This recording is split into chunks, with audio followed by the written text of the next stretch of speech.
Welcome everyone. My name is Sean, and today we're going to talk about how I made the people at the Majority Report very angry, very upset, very not very happy, not very well, and I've already lost the plot on this video with how many varies that I said, but we're going to get into that. We're going to talk about it. We're going to laugh about it. We're going to enjoy ourselves. But before we do, I want to thank everybody who signed up over on actualjusticewarrior.com/join. Give me the money. Give me the money, okay? Remind you that on Saturday, April 27th in Austin, Texas, I will be at the Vulcan Gas Company for Minds Fest. Link to tickets, top of the description, promo code AJW for 20% off. D-Wax Shellac says, have you guys seen Sean Actual Justice Warrior's take on MR's views on crime and squatting? I do think his take on Emma and Binder having a glib take on crime has a point. So right off the bat, at the top of this video, you have a comment from one of their members. I'm assuming this is from the member show, where they're asking them if they saw my video, actually videos, about them talking about squatting and talking about crime.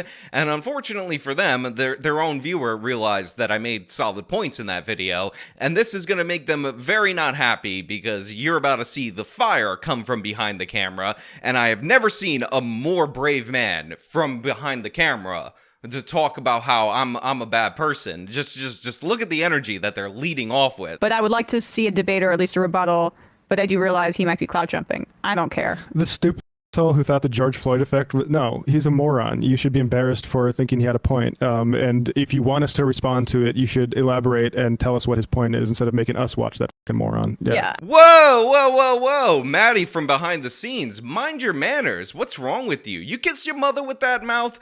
Absolutely ridiculous and over the top. Also, he mentions the George Floyd effect. He's like, oh no, he thinks that crime started spiking after George Floyd, which we will address later with facts and numbers and data and how I'm 100% right and how this buffoon is dead wrong. But oh, how dare you expect them to actually seek out information and react to it? You should have summarized the entire points of my two videos that are over an hour long in your message if you want them to respond to it. Now, I just want to put this out there for you guys. They're making the case that they saw neither of my videos. They're unaware of them, but they're going to proceed throughout the course of this video to mention points from my videos that they didn't see. But just remember, they're very bad person, this guy, for daring to bring me up to them. How dare they? I mean, in the end, am I glib on occasion?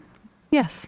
You know what's glib is to say, like some people did, that this sort of retail theft ring thing has nothing to do with want and privation, as maybe somebody Actual Justice Warrior is a fan of said, when we know that the people that are actually doing the boosting for retail thefts, those videos that apparently some people like to play for YouTube revenue, that those people doing that are almost like 9 in 10 doing so to support addictions. So I don't think we're the ones being glib. I think some other people are being really glib. And I think, like, keep pushing us. So first of all, I absolutely love the optics of Emma looking awkwardly off into the distance while the producer from behind the camera is telling people to keep pushing them and saying, listen, these people that are committing all these different thefts, 9 out of 10 of them are drug addicts committing these thefts. Now, I just want to point out that these people were denying that there was a problem with retail theft in the first place.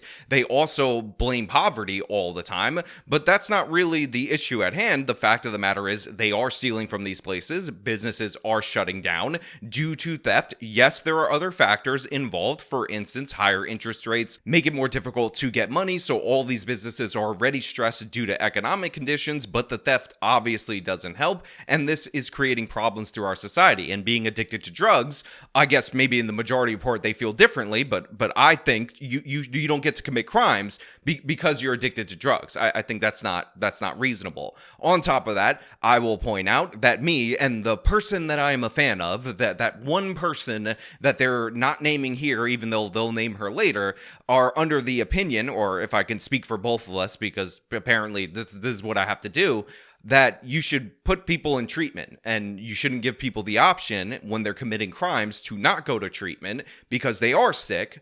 Addicts do have problems. We should try to help them, but sometimes you have to compel people who refuse to help themselves rather than just let them commit crime after crime after crime because you feel so sad for them. You can't just arrest addiction. You can't just arrest poverty. You actually have to deal with the people and the actions that they're engaging in. Well, I mean, I just like the idea of it.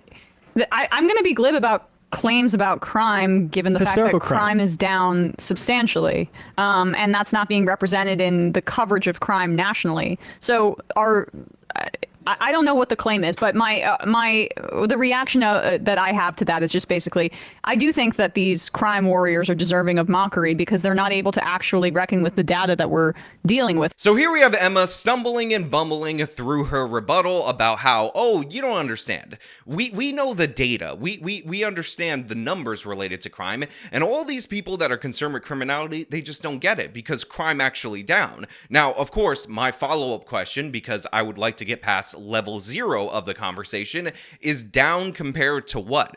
Down compared to what? That's what I want you guys to be able to answer, because I'm not saying crime is the worst that it's ever been. I'm not saying that crime isn't down in comparison to the 1990s, which will be brought up unbelievably throughout the course of this video. What I am saying is that from 2019, before the pandemic, before the Black Lives Matter riots, we have not returned to those levels. That's what I've been saying. That's what I told Emma to her face when we were on the Culture War show. And by every metric. Down compared to what? Down compared to 2021 and But 2022. don't change the subject, no, right? No, You accused us of publishing videos we don't minute. publish. If it's down in compared to 2021, and there was a giant year-over-year increase from 2020 to 2021, then you're talking about something that's it wasn't down. giant. It was a small bump from the A pandemic. 47% increase in homicide in the city of New York is not a small bump. It was homicides have been on a precipitous decline since the 70s, since the 80s, since the 90s. There was a bump because of desperation in the pandemic, and now it's back down in 2023. So, that's irrefutable. That's the NYPD's own data.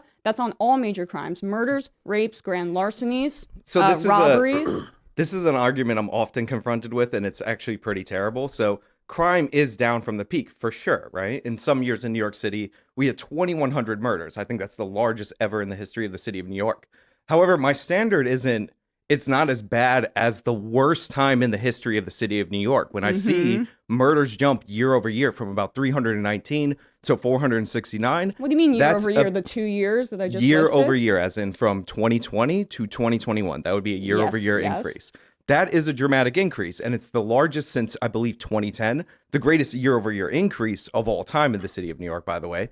But it's all the way back to 2010 numbers. It's down again. It's down compared to the increase, but it's not down compared to 2019. That's something that I mentioned to Sam Cedar when I was on the Majority Report. It's the simplest thing that you can actually address if you're actually interested in engaging with the conversation. But instead, we get crime down compared to the worst period of time in American history, and you shouldn't worry about it because it's not as bad as it is in the worst period of time in American history. Which is that, yes, there was a spike in crime in 2021 and 2022 in the wake of the pandemic when people were desperate, and the crime that occurred after that was correlated.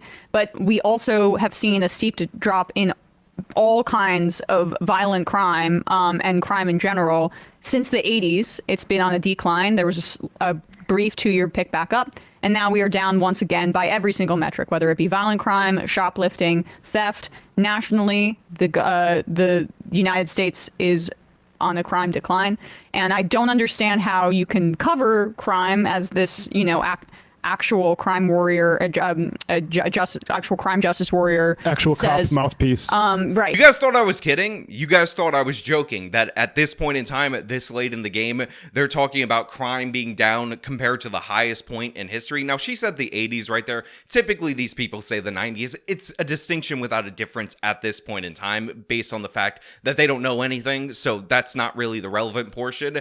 But yeah, the issue is crime spiked. It went up dramatically.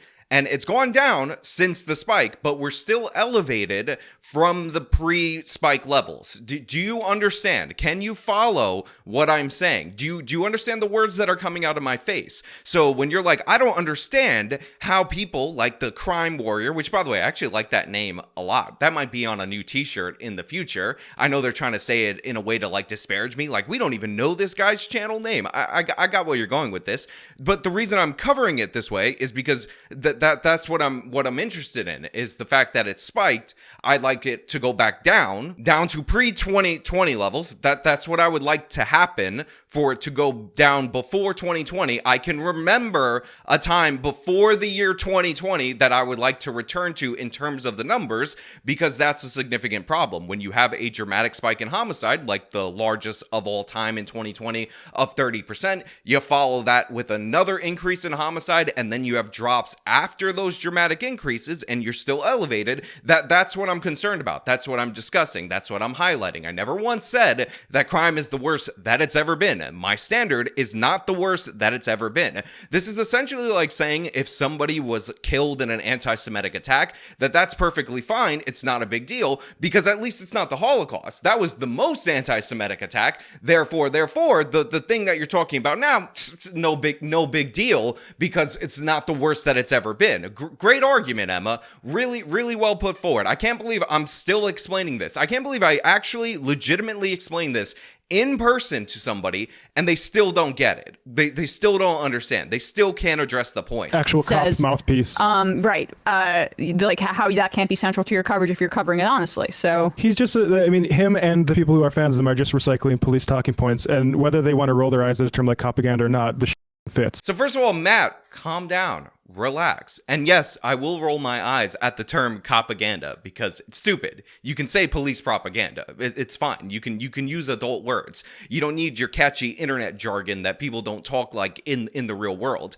But I'm not a mouthpiece for police talking points. In fact, we address a lot of times whenever we're quoting a police union rep that these people have built-in incentives in order to maximize the benefits for the officers and limit accountability. But what I'm engaging in is a discussion about reality. You guys don't even bother to frame the discussion or what I said in its actual context, because you know you can't address it. That's why you're trying to pretend that I'm making the claim that crime is the worst that it's ever been, when I am fully aware that it's not as bad as it's ever been. In fact, this is the joke talking point that I make fun of people for using in response to the recent spike in crime, the thing that I'm actually talking about. Here's a Sunday Times correspondent, Louis Callahan, traveled on the New York Times for 24 hours to find out how dangerous it really is. Let's play this. It's 9 a.m. I'm 2 hours into my 24-hour subway ride. I'm at Grand Central Station, which is full of commuters, people going to work, people coming back from work after the night shift. And really, like, the whole of New York is here. The subway's the great leveler. My friend has just bought me a sandwich. So I absolutely love this, because they just talked about how I'm not reckoning with the data properly, how I won't engage in the numbers, and we just serve up anecdotes to you guys out there in the audience rather than actually engage with the real, true, honest, genuine facts on the ground. And then they play this UK reporter riding on the subway for 24 hours in one day, and they're going to actually make the argument that because no crime happened to her, therefore, there's no problem in the subway.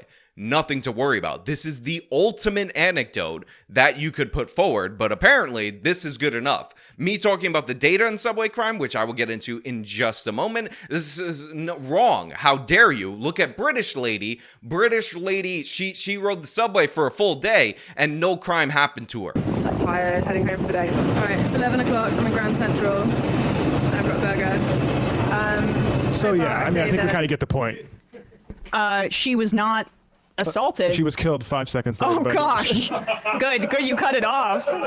We don't want to show that. No, but she made an observation that it's the people who never ride this thing that are the most afraid of it, and the people that ride it every day, which is also, guess what? Guess who lives in New York? We do. Yes, people that live in New York and I take public transit every day. Guess who said enjoy the National Guard in your subways? People who don't live here. You thought I was kidding, right? They actually say no crime happened to this lady. Therefore, subway is safe. And, she made the observation that it's the people who don't live in New York City that are the ones that are worried about criminality. And they live in New York City, so that's a big own against all of you people who just don't understand the subway system, except for the fact that I also live in New York City. Except for the fact that I also have to use the mass transit. Well, I don't actually have to use it because, I work from home. But the fiance has to use the mass transit. They got to use the subway. This is the thing that people I know, and I've done it before when I actually did have to commute, have to deal with. So it's like, oh, well, these people don't live in New York City. This actual crime warrior guy, he must live all the way out in New York City. That's where I live. Yeah. I'm aware of what's going on.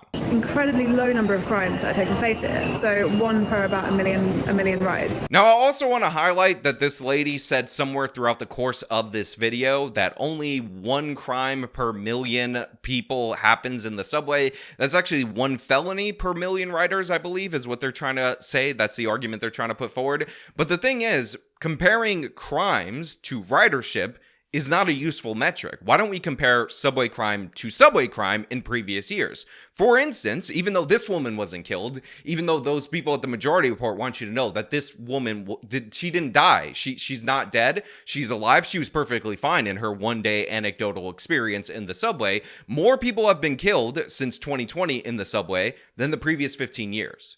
So by the numbers, the subway is more deadly in the previous 4 years than 15 years. And for those of you who are confused over at the Majority Report, 15 is bigger number than 4. So what that means, mathematically speaking, obviously, is that crime up in the subway, not down, up in the subway, higher in the subway, more deadly, more dangerous. Incredibly low number of crimes that are taking place here. So 1 per about a million rides. Now, I know that if you compare all those people who died in the subway to the number of daily rioters, that actually is a very small number. But if you want to make that number even smaller, you can compare it to all the people in New York State, the ones who did and didn't ride the subway, and that will also be even smaller. But you can also compare it to all the people in the entire country who also didn't ride the subway, some who did. And again, you will make that number smaller because very few people, when you compare to all the humans on planet Earth, actually die in the New York City subway. Now, does that make a relevant metric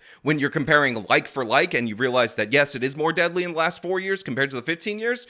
Absolutely not. But for some reason, these are the arguments that are put forward. Expand the denominator, statistical manipulation, basic one that you should look out for in order to hide the increase in crime. That's exactly what you're engaging in. And again, you should probably try to address the point. Maybe that's something that you should be concerned with. And even Eric Adams admitted in the Breakfast Club interrogation, he ran away from it, by Olayemi, that New York, he says on one side of his mouth that New York City is the safest it's ever been, but also we need cops in the subways because people feel better about cops being there, even though crime is down. But when she pressed him on it, the people that he's listening to are not the people that are not necessarily representative of some communities. It's usually people that are in Manhattan as opposed to the other boroughs. So here's a point of agreement that I actually have with the folks over at the Majority Report. Eric Adams was talking out of both sides of his mouth, however, not in the way that they say that he was. So Eric Adams ran on the issue of crime. Crime is obviously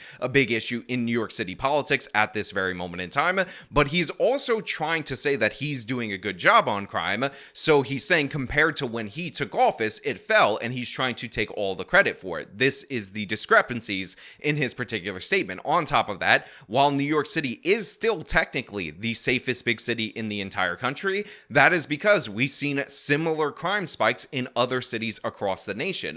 But when you compare New York to previous years of New York, crime is elevated. That's what we're talking about in the context of New York City. Now, I also want to point out that Eric Adams was just wrong when he said crime was down. He was going off the preliminary numbers that are the numbers that Emma tried throwing out during the appearance on the Culture War episode. And it turns out, like I said on the Majority Report, the revised numbers come out later. They came out in April of this year, and they showed that crime was up in the 7 major categories combined, although they were down notably in most of those categories. Assaults was the big driver of the major crime category where they were up. Also very notable and not included in the major categories grouping is shootings, which were down 26% from 2022, but are still up 50% from 2019. Again, the important question when people are telling you crime is down compared to what? But of course, another statistical manipulation is about to come up from the majority report where they decide that they want to pivot to national numbers. And let's put this up there so that there's no ambiguity that I just sent. The crime rate and what the FBI data shows. The FBI and law enforcement are not incentivized to portray crime as down, by the way. They have every disincentive to do so. So based on that kind of standard and also their past consistency on reporting this accurately for the most part, I'm fine with using the FBI data as the source for national crime rates. Let's scroll down.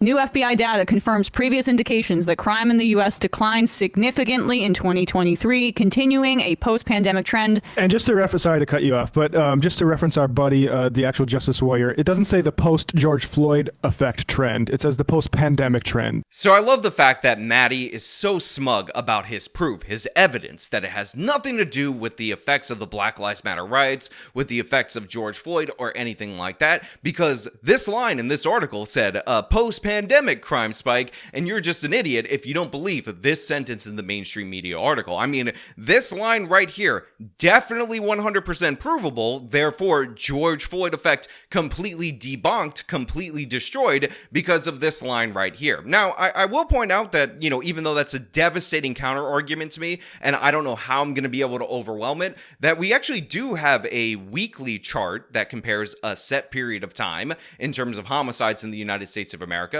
that covers both the pandemic and both the post-George Floyd effect that I've often showed on this channel, and it looks something like this. Now, I don't know if you guys understand this chart. Maybe it needs to be explained very slowly for Maddie behind the camera, but that red translucent portion of it on one side of the chart, that happens to be the pandemic period, the lockdowns, stay-at-home orders and all that. And one of the things that you could see is that crime actually was going down in that period of time, and it was quite similar to previous years, nowhere near the dramatic spike that we saw. But then there's a solid red line right there, and that's actually the week that George Floyd died. That would be the week that he was killed, and all of a sudden the homicide just shot up dramatically. It's almost as if, and I know this might sound crazy, the data shows, even to the very week, that George Floyd's death is what precipitated the dramatic increase in homicide. It's almost as if even this one article in the mainstream media article that says post-pandemic crime spike that totally disproves everything actually conflicts with the data. You could see the numbers right there. Now look, as I said during the course of my discussion with Sam Cedar on this particular topic, the pandemic played some role in the increase in crime. Obviously, it was a majorly disruptive event. I'm not saying it had zero impact. But when you look at the charts, when you follow the week to week, the catalyst for the increase in crime, the thing that is the most notable, the date that led to the change in our country, that led to this dramatic increase in homicide, again, the greatest year-over-year increase in homicide in the history of the nation by percentage, was the death of George Floyd. To the very week. You can see it right there. Now, you guys might think that I pulled this from some white nationalist source. It actually comes from Vox. Even Vox acknowledges this. On top of that, other places that actually released a bunch of inmates that they probably shouldn't have released due to precautions from the pandemic saw little spikes in crime before that. That was an issue for sure. That definitely had an impact as well. And again, there were definite consequences of the lockdowns that people, like everybody at the Majority Report, advocated for, and other things like that definitely also led to increased agitation and increased levels in crime. So it is a mixture of factors, but obviously the inciting incident is George Floyd, according to the data. Now I know you got a line from an article, but I got this fancy chart right here, and chart beats sentence from mainstream media article every day and twice on Sunday. But just to reference our buddy, the actual Justice Warrior, it doesn't say the post George Floyd effect trend. It says the post pandemic trend. Right. So like how it's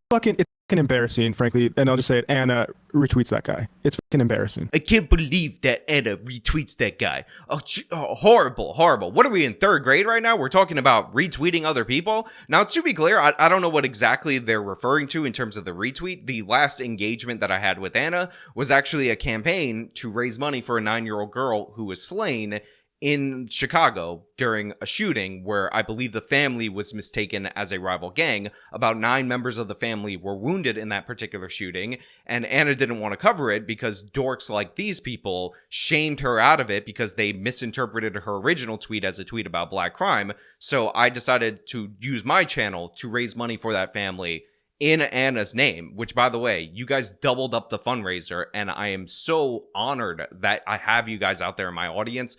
Thank you so much for what you contributed. And the fact is, Anna was grateful for that. Like, it was a nice thing. So how dare you, Anna, you absolute horrible person. Shame on you for retweeting a fundraiser that doubled the funding for a family that lost their 9-year-old girl.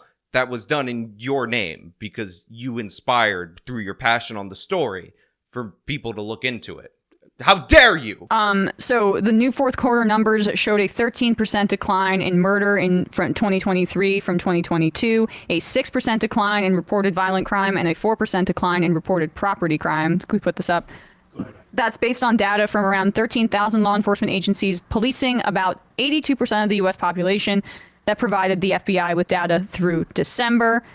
We'll see those final numbers in October once they get the full data. So one of the things that I find absolutely hilarious is when people decide to stop reading an article, because this was the source that the Majority Report had put forward for their own audience to say crime down. And remember that one line that said post-pandemic debunks everything, including the chart right there. And if you read the article, they actually attribute some of the crime increase to understaffing and underfunding of police departments. It's right here. You see it, the line where Emma stopped reading where it says the October we'll get the numbers.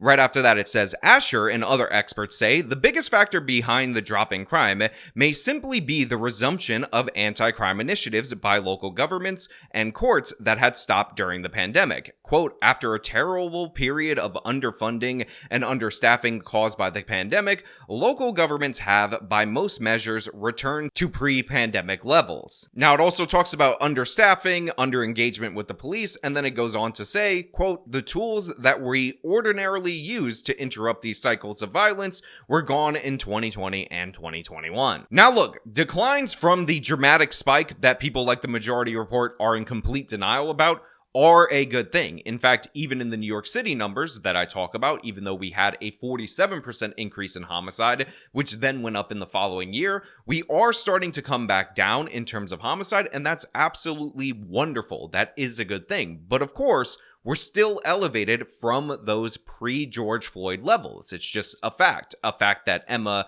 and the whole Majority Report are in denial of. They want to obfuscate no matter what. However, I also want to highlight one thing that Emma said because it's absolutely crucial, and that is the notion of reported crime and talking about the 13,000 police agencies, because that sounds really impressive without additional context, but here on this channel, we provide you additional context. That's based on data from around 13,000 law enforcement agencies. So as we talked about previously on this channel, we actually do have issues with the FBI reporting data that, of course, are not addressed by Emma Vigeland or anybody at the Majority Report, and that includes a steep decline in the number of agencies reporting. Now, remember, Emma cited 13,000 as if that number, because it sounds large on its own, is sufficient, but as you can see from the 2022 numbers, you actually had 15,726 agencies submitting data for that year. So again, on its own, without context, which is the gray area that the Majority Report loves to live in, 13,000, big number, but it's actually down significantly, down almost 3,000 agencies, again, according from their count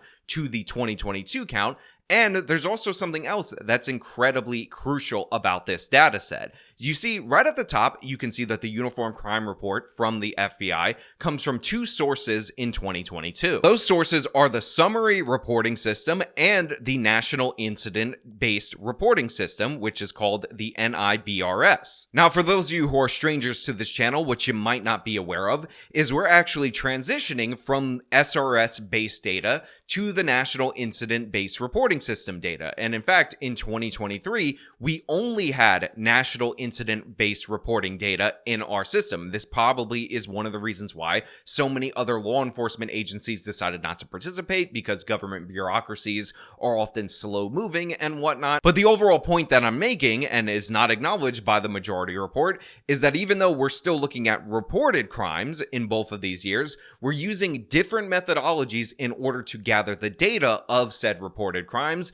and we're not doing anything, as far as I can tell, to normalize the way the UCR used to work to the way that it's going to work going forward. Now, on its own, I'm not saying that the National Incident-Based Reporting System is less accurate than the SRS or more accurate. The point I'm trying to make is that it's different. It's a different way of collecting data, and we're actually seeing some very interesting anomalies when we compare this new way of gathering reporting data to the victimization surveys, because the gold standard for measuring crime is the National Crime Victimization Survey. And in this year, 2022, the year that we saw the crime start to go down, we actually saw one of the greatest disparities between the reported data, again gathered in a completely different method, and the survey data. So as you can see right here, the Uniform Crime Report, which gathers data from the sources that we just described, actually reported a 2% decline in violent crime. Nothing significant, but still a decline, and that's positive. But by contrast, we actually saw a 75% increase in crime according to the National Crime Victimization Survey. Now, for homicides, we only have data from the UCR because people who are victimized by homicides tend to be really crap at filling out surveys. But as you can see, for rape, we had down 6% versus up 58%. For robbery, we have up 1% versus the victimization survey saying that it's up 47%. And for aggravated assault, we have down 2% versus the survey data showing us that we're up 104%. Now, the reason that this is incredibly notable is that this is actually one of the largest gaps ever recorded between the National Victimization Survey percentages and the reporting data percentages. And this is disastrous when you're pivoting over to a new system for the reporting data, and the gaps between that and the more accurate victimization survey data ends up widening, not narrowing. So there obviously needs to be some tweaks made in the data. And by the way, I will link this article in the description for you guys, because one of the things that they say is a big contributing factor in the gap is the fact that we have such a decline in reported crime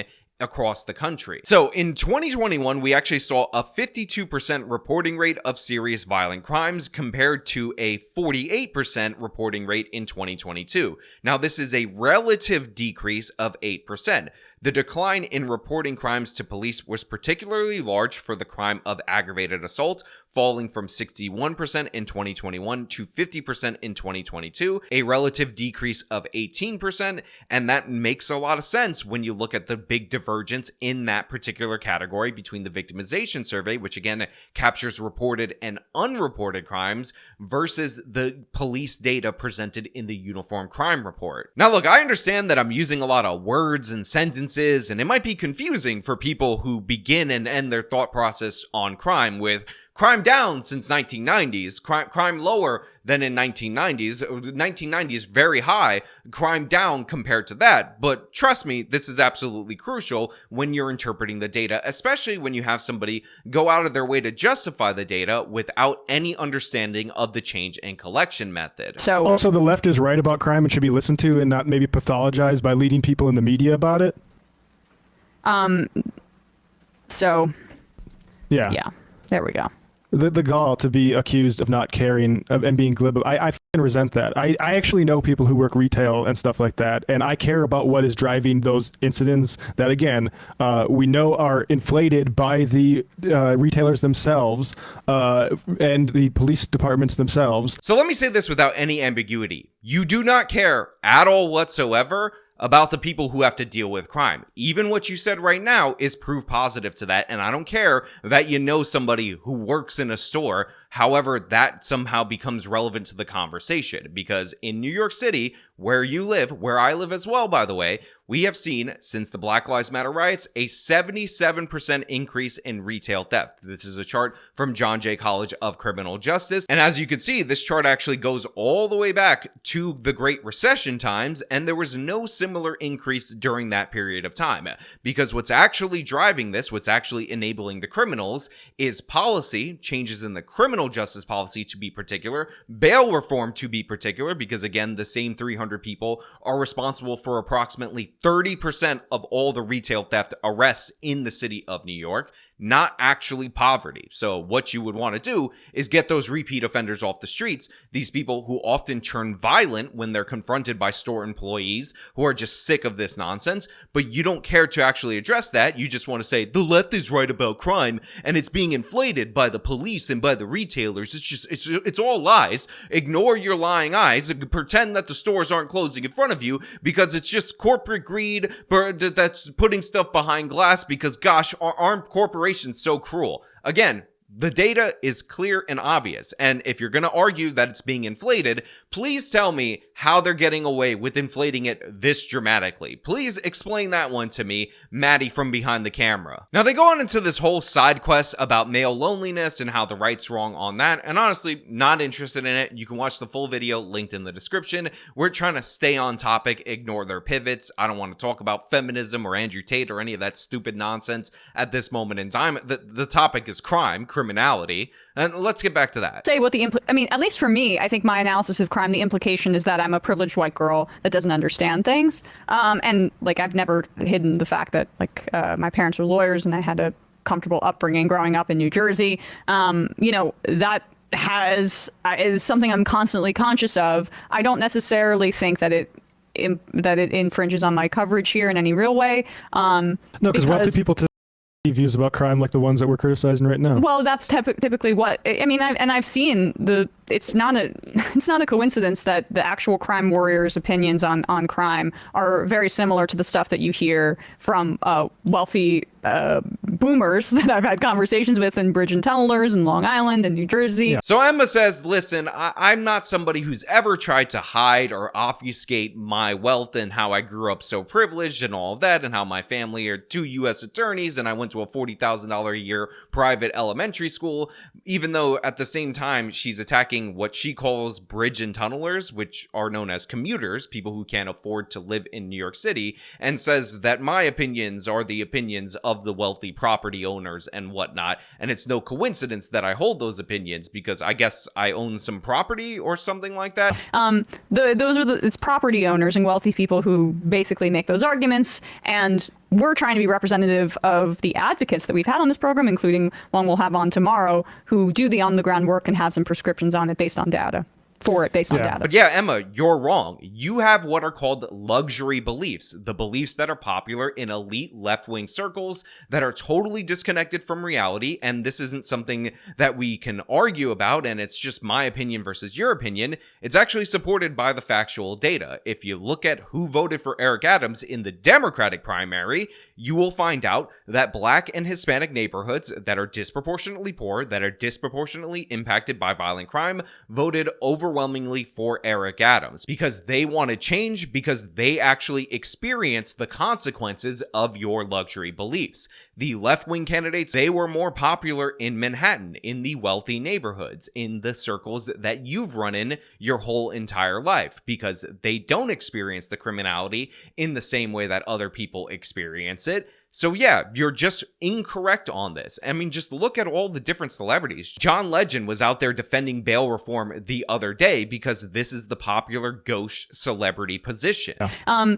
It's property owners and wealthy people who basically make those arguments. No, look, I want to make this clear because one of the things I can't stand is people trying to maximize their struggle or overstate their level of poverty growing up. That even though there were periods of time in my life where I would consider myself broke, I never considered myself to be in poverty. But since these people are trying to call me out, saying that I come from this wealthy background while they're trying to downplay their own personal backgrounds, let's just set the record straight on this. My parents got divorced when I was a kid. My mother, because she had no money, because she wanted to pursue her education, had to move in with my aunt and uncle. We ended up living in a basement apartment in their place for a while as she got her life together, and she was able to do so thanks to the kindness and grace of my relatives, because Puerto Rican families tend to stick together. It's one of the great things about Hispanic cultures. Now look, there were definitely struggles and whatnot, but I never considered myself poor, even when we didn't live in the best neighborhood,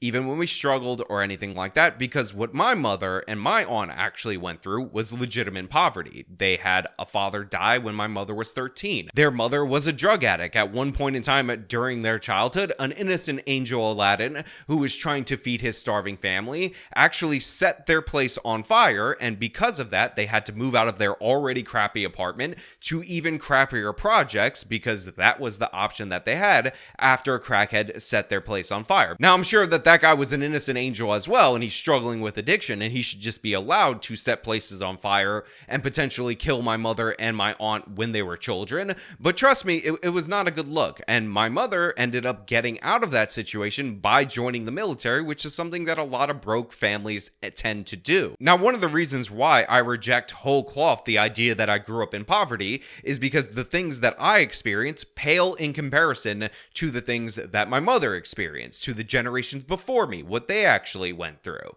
But the reason I'm correct has nothing to do with any of that. The reason I'm correct is because what I'm saying is true, regardless of the background of the person who's saying it. If they agreed with me, that would be true. If they agree with the majority report dorks, that would be false, because what they're saying is nonsense. And also, well, I've said a name. Cenk should not imply that people are on the take from some sort of shadowy, defund organization to undercut the work of these people. That was also a disgusting thing, and I'm tired of biting my tongue on this. Now, they get mad at Cenk for implying that there's big money behind this kind of movement. I mean, there is. There's giant Hollywood celebrities. I mean, obviously, people get all edgy and antsy about the fact that George Soros's organizations fund a lot of these district attorneys, but yeah, there is big money behind this. I mean, Kim Kardashian is one of the spokespeople for the Innocence Project. That is not something that comes cheaply. It's one of the most funded organizations in the criminal justice realm that there is. And by the way, we've talked about in the past how that organization had bought off CPAC specifically, and they endorse obviously guilty people and the campaigns to free them. So yeah, there is big money behind that. It is just a fact. And you know, the one thing I'll say about that too, in the context of the crime aspect, is like you were saying, Emma. You turn on Eyewitness News, the first 5 stories are a baby was thrown out a window, or a car was broken into, or someone was shot at a bodega. And as you're saying, every single one of those individual instances, not only are they horrible, but they destroy people's lives and they atomize people.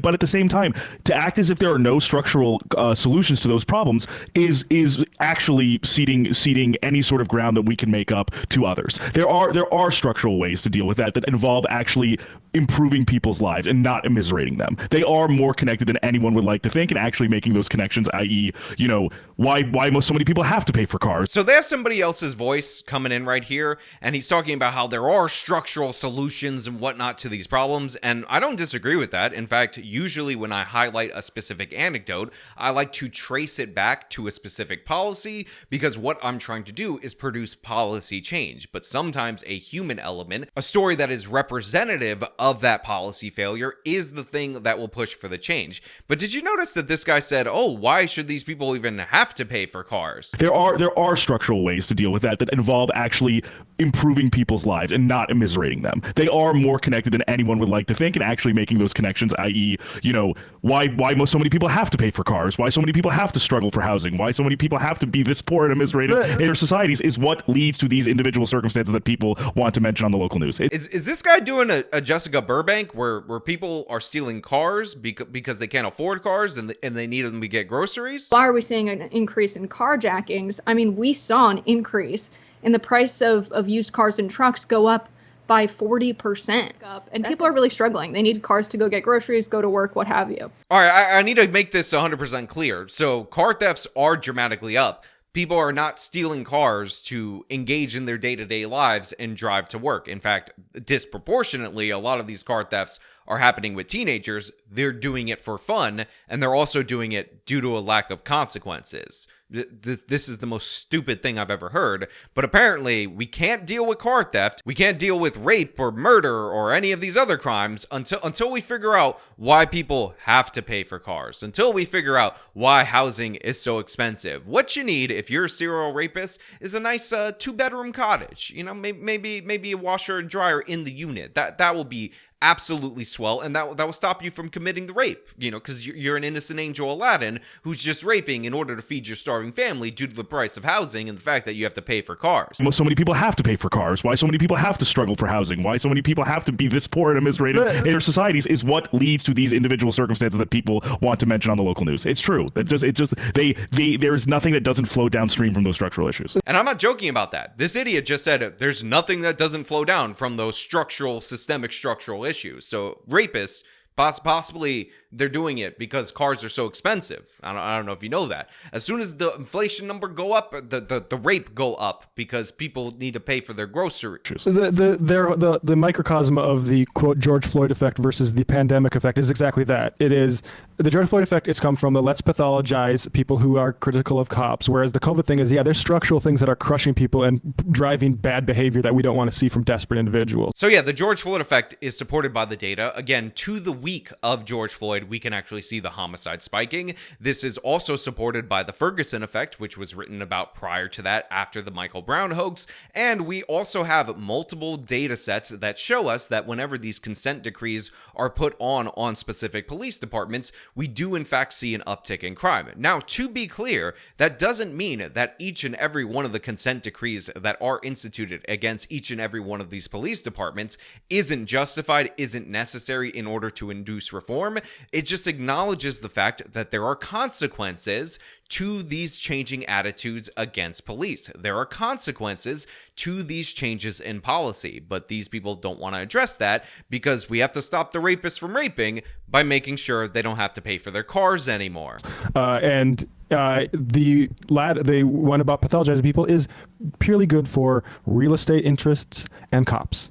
And those interests are very powerful in this country. And so I don't think they need us to speak for them. I think we need to challenge that because, we see the type of country that being...